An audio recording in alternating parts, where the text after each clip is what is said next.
We're ready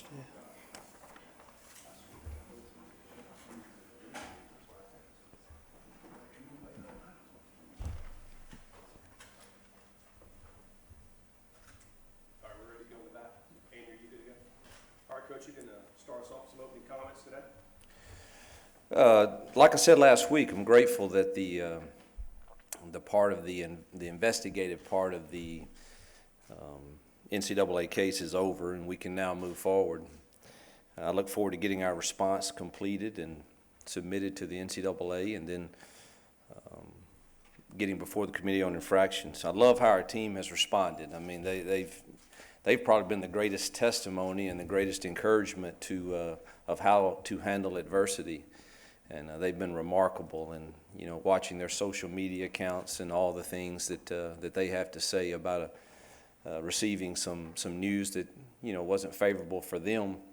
They've been incredible. It's they've been a do not blink, play the next play, control what you can control team, and it really tells me a lot about hopefully our leadership of the team for this coming season. Can't wait, obviously, to get out today and get started and see them on the field.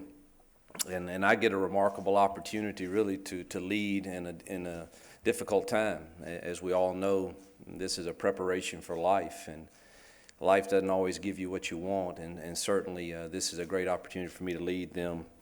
And it's all about perspective to me, and while none of us enjoy what we're going through right now, it is about your perspective. Some people see glass half full, some half empty, and really, it's right both ways because it's how you see things. And so we're choosing to see the opportunity and preparing us for something down the road, whatever that might be for each kid. And I'm so appreciative of the many encouraging texts, calls, emails that I've gotten from Rebel Nation and from fellow coaches and from friends. And it's been very encouraging. And now it's time to turn our focus to football.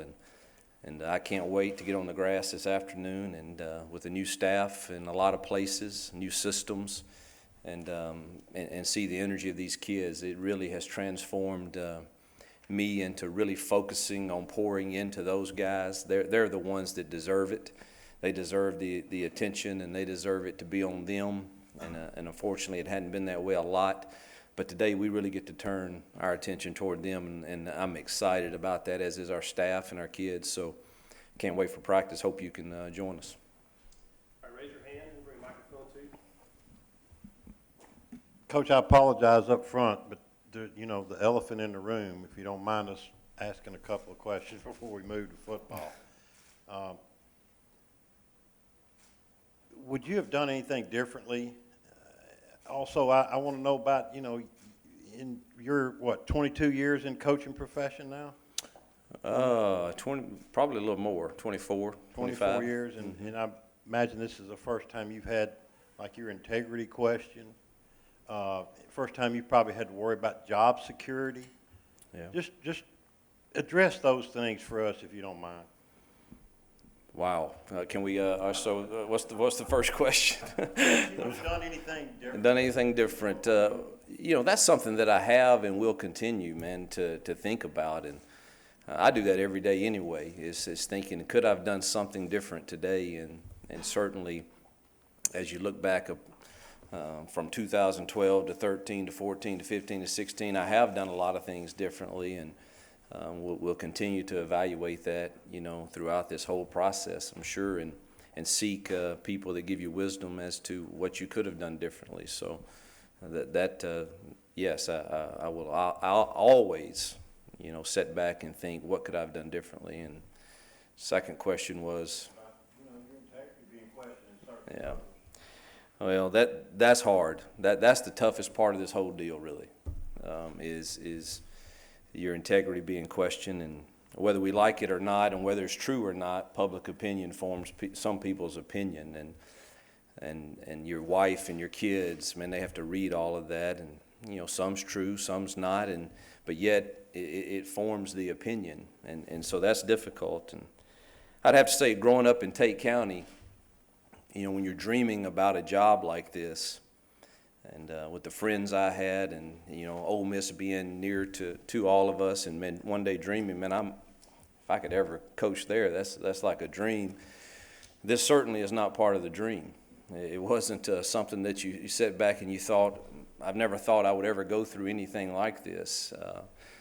But yet I have, and I tell you what it's done. A couple of things is one, it's really taught me that God is not near as concerned about my comfort as He is my character, and and He's preparing all of us through this for a platform, and so I like to be comfortable, but this is not comfortable, and it's really made me hone in on, at this point in my life, the things that I really want to excel at are being a great husband and a great father and a great mentor and a great teacher.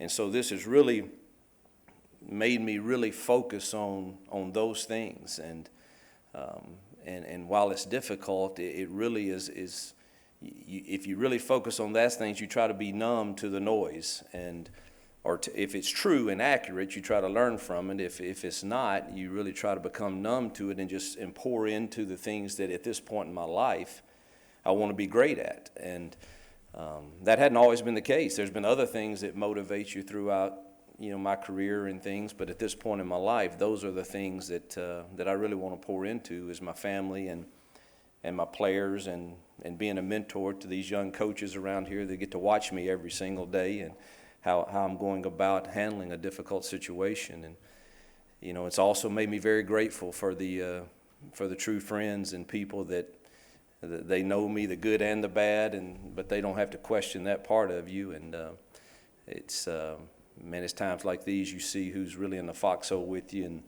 they got backbone, and so it's done a lot for me. But it is the toughest part of it, no question.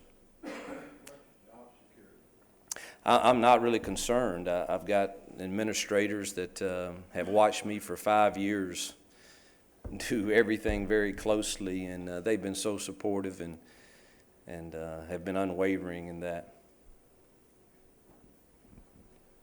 Let's talk some football. All right. The guys who transferred in January, have you had a chance to, check these guys out? What are you expecting? Yeah, I've watched Paul.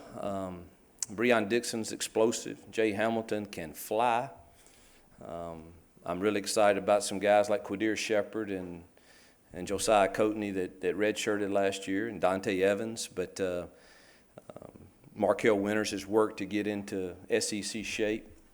He struggled in some of the early workouts, but then if you watch him in one-on-ones, he's got some pop to him. So. I'm excited to see them today. And today is we have just helmets on, so it'll be hard for them. They'll be excited and want to do things, but it'll be not a great test. But we'll get pads on after the weekend, and we'll see kind of what they're made of. Questions?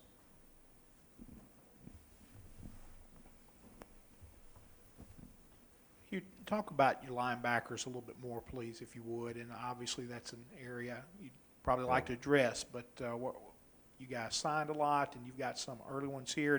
How do you think you will be better there?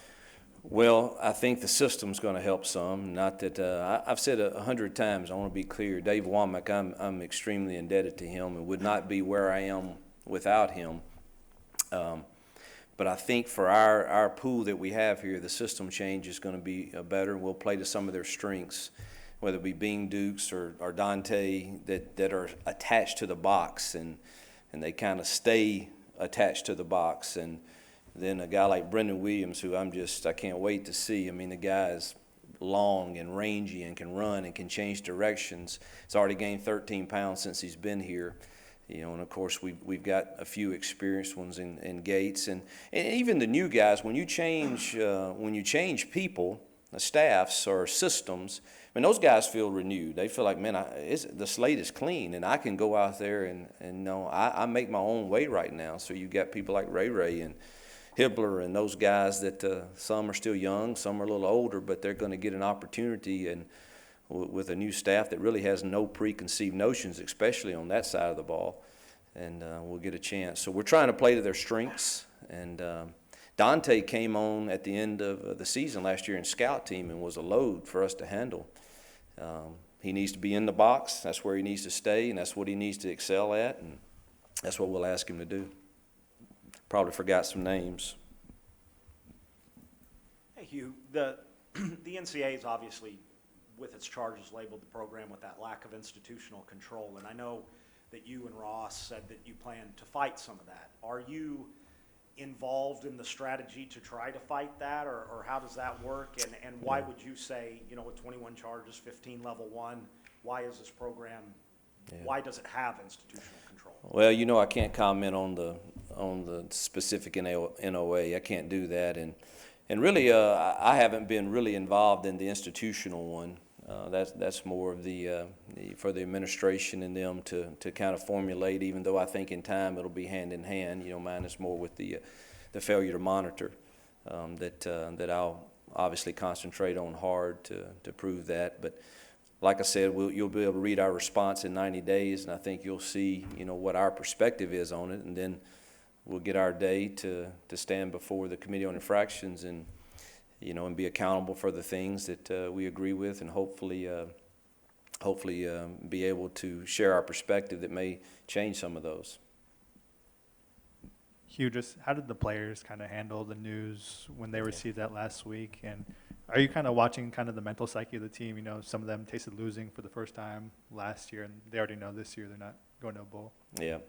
Again, I think the players have been our greatest testimony to kind of the climate here and the culture here, and you know, it's something that fell in their lap that almost all of them had nothing to do with, and yet they're going to pay a penalty, and we think it's necessary for us to be responsible and to move forward. And I just was blown away really by how they handled it and how they just determined to say, you know what, we're going to make the most of the 12 opportunities that we have, and we can control that. We can't control everything else, but our players can control how they prepare and how they go out and play in those 12 games, and it'll be obvious to everyone if we're a good football team or not based on those 12 games. I mean, playing in this conference, you know, we can make an argument. We're going to do something. We're going to have 3 or 4 bowl games. We'll you know, have the opportunity to play some really, really fine football teams, and I've just been amazed that you know, there hadn't been a single that I've seen, and I haven't watched social media very, very closely for obvious reasons, but I haven't seen any of our kids be negative toward anybody or anything. They've all been positive about uniting here and getting through a difficult time, which I think will pay great dividends. I'm not excited about them having to do it, but there'll be something in life that this teaches them to go through. So been just really, really pleased with that.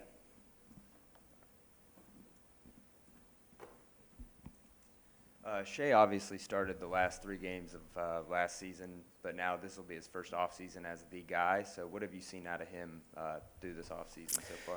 Well, it's hard to tell on quarterbacks because you can't watch them when balls are involved, and I know they've been getting together and throwing. So it's hard for me to really say. I see him, you know, we're allowed a little time in the classroom and film room meeting, and, you know, he's locked in. I think he's determined to be a tremendous leader for this program, and I think he's, like I shared with him, whether we like it or not, you're the right man for the right time at the right spot for such a time as this, and, you know, he can do some things that leads a program through a difficult era. And I think he's the man for it. I think he has the shoulders for it and the ability to do it. Have you considered whether or not you're going to be coaching the team the first game this year, and what you would do or what the plan would be if NCAA says that's not possible?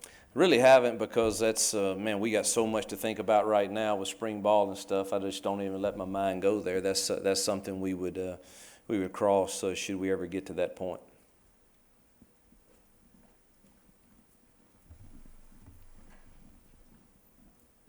You mentioned in the offseason about possibly Jason Pellerin moving to other positions. Or how are you going to determine when that happens? I mean, because I know you need him at quarterback for a while, don't you? Well, the good thing is, I think with the system that we have, he can set in the quarterback room and learn 2 spots. And you're exactly right. We've got to see how the quarterback room shakes out. You know, JT and and he and Shea. So he's going to get reps at both. The if you want to call it the tight end spot or whatever you want to call it, the Evan Ingram spot, or I think he has the ability. He is one of our better 22 players, and I think he needs to be on the field. So that's my objective. That's my goal, is to find a spot for him to play. It does hinge some on feeling like you have the quarterback spot taken care of, but there's a lot of things you could do with him on the field, whether it's moving him from quarterback to tight end on a given play, but he's a phenomenal athlete and phenomenal kid, and got to find him a way to get on the field. Questions?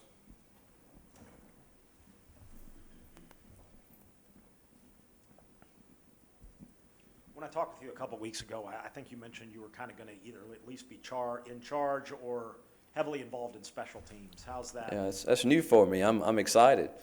I want to coach the punt team because I think we can get creative in the punt team. And I've always been, I don't know why I've never done this, but I've always kind of been frustrated when third down's over at the transition, because defensive guys usually coach that team because all their players are on it. And now with Phil being here and on the field, which is where he prefers to coach, so that's what we're going to try.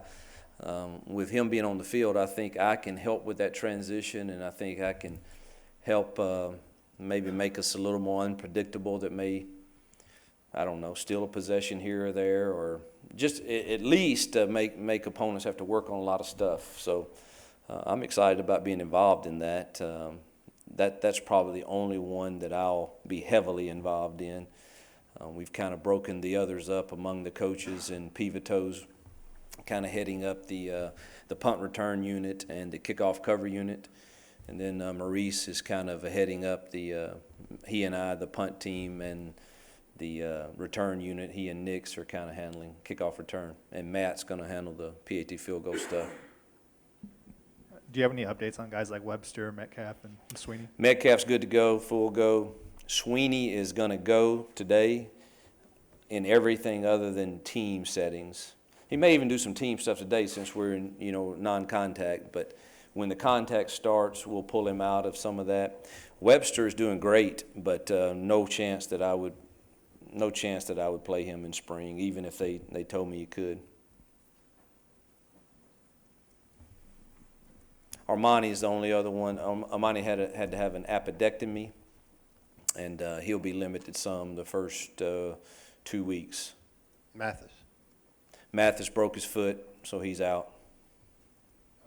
Who do you anticipate handling, or who are some of the candidates for return game, punt and kickoff?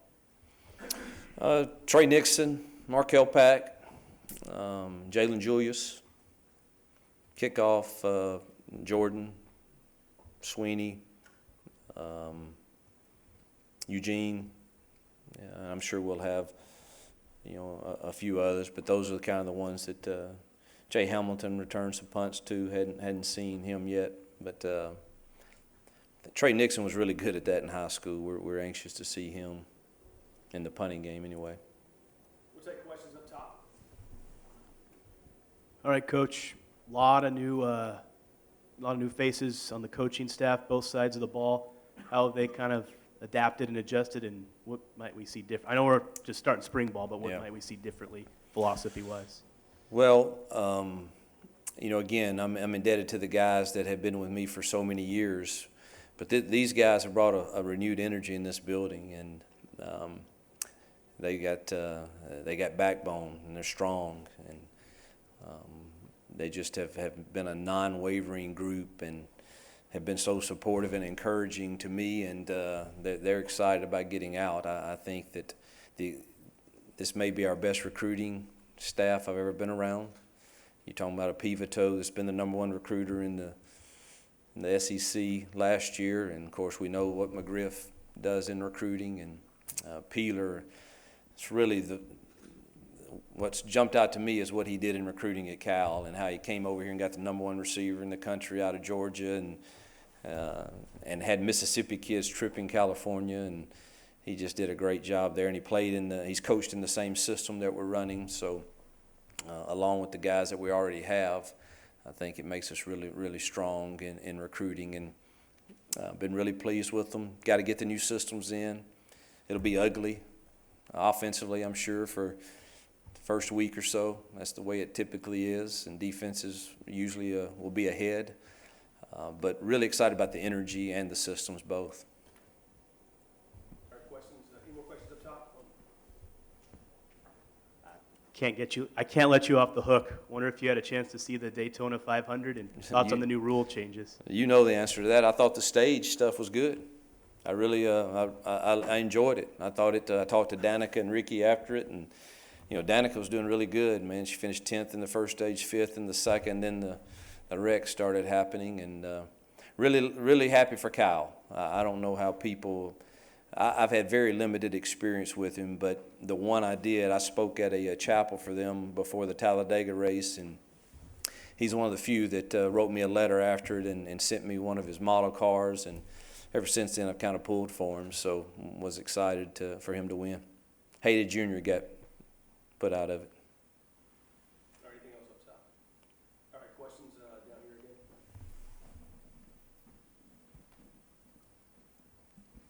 You mentioned Armani earlier. What's his position? Is he a candidate to move somewhere?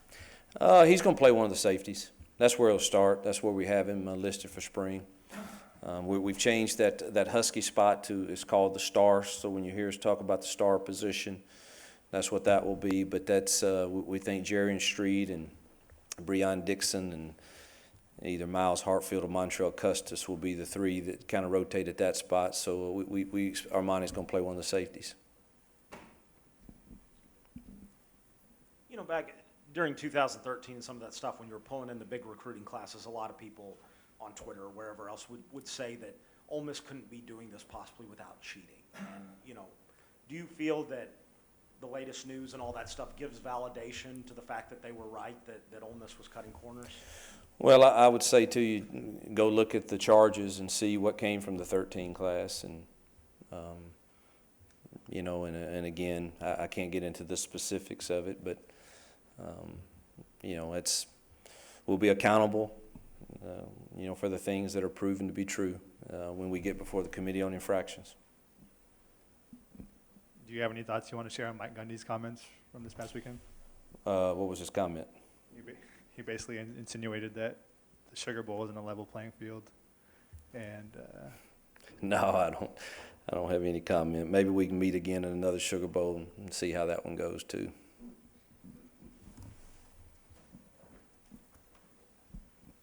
What does the return of Jordan Wilkins do for this offense?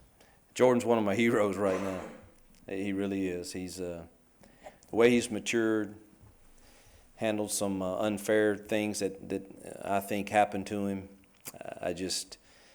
There's no question he's one of the leaders of this football team and somebody that we're depending on heavily. I think he's ready to carry that thing 20, 25 times if need be, and just pray that he stays healthy. I think he's going to be have a dynamic year.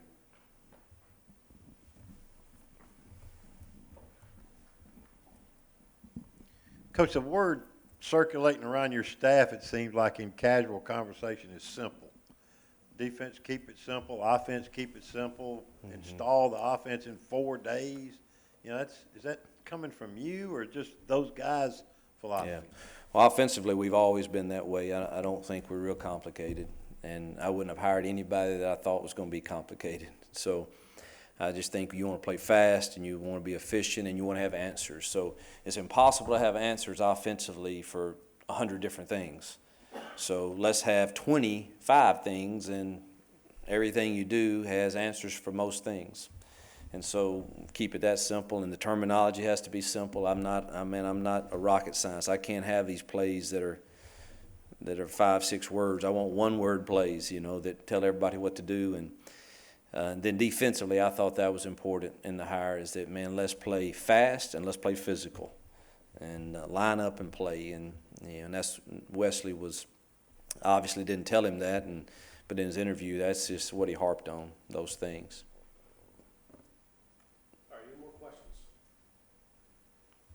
Coach. Thanks, guys. You guys are free to work in this room until 2 o'clock. At that point, we need to clear this room. You're welcome to work at our building. Practice will be at 4 o'clock on the outdoor fields.